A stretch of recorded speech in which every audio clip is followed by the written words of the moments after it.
বাংলাদেশ ছেড়ে ভারতে আসতে চলেছেন বাংলাদেশের জনপ্রিয় নায়িকা শবনম বুবলী। কিন্তু প্রশ্ন হচ্ছে, কেন তিনি ভারতে আসছেন? চলুন সেটা এই ভিডিওর মাধ্যমে একবার বিস্তারিতভাবে জেনে নেওয়া যাক।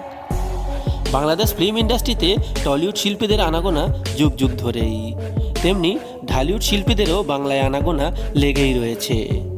ঢালিউডের শিল্পীদের মধ্যে যারা টলিউডে নাম কামাতে পেরেছেন তাদের মধ্যে শাকিব খান, জয়া আহসান ও চঞ্চল চৌধুরীর নাম বিশেষভাবে উল্লেখযোগ্য।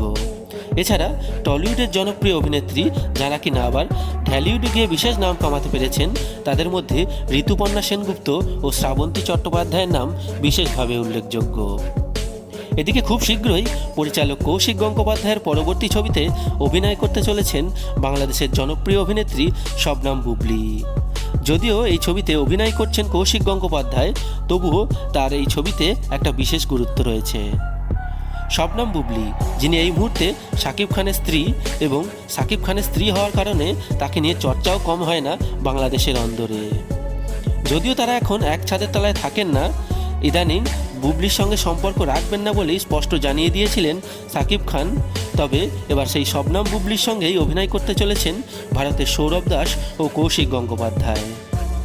ফ্ল্যাশব্যাক ছবিতে সৌরভের সঙ্গে জুটি বাঁধছেন বুবলি, আর ছবিটা পরিচালনা করবেন বাংলাদেশের জনপ্রিয় পরিচালক রাশেদ রাহা।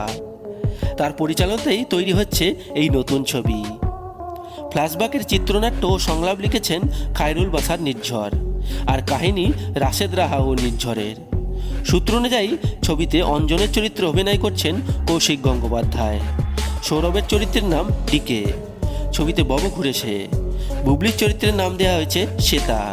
এই তিনজনের জীবনকে কেন্দ্র করেই এগোবে ছবির গল্প। ছবিতে পাহাড়ের একাধিক দৃশ্যে শুটিং করা হয়েছে, আর তার পরতেই লুকিয়ে রয়েছে রোমাঞ্চকর মুহূর্ত।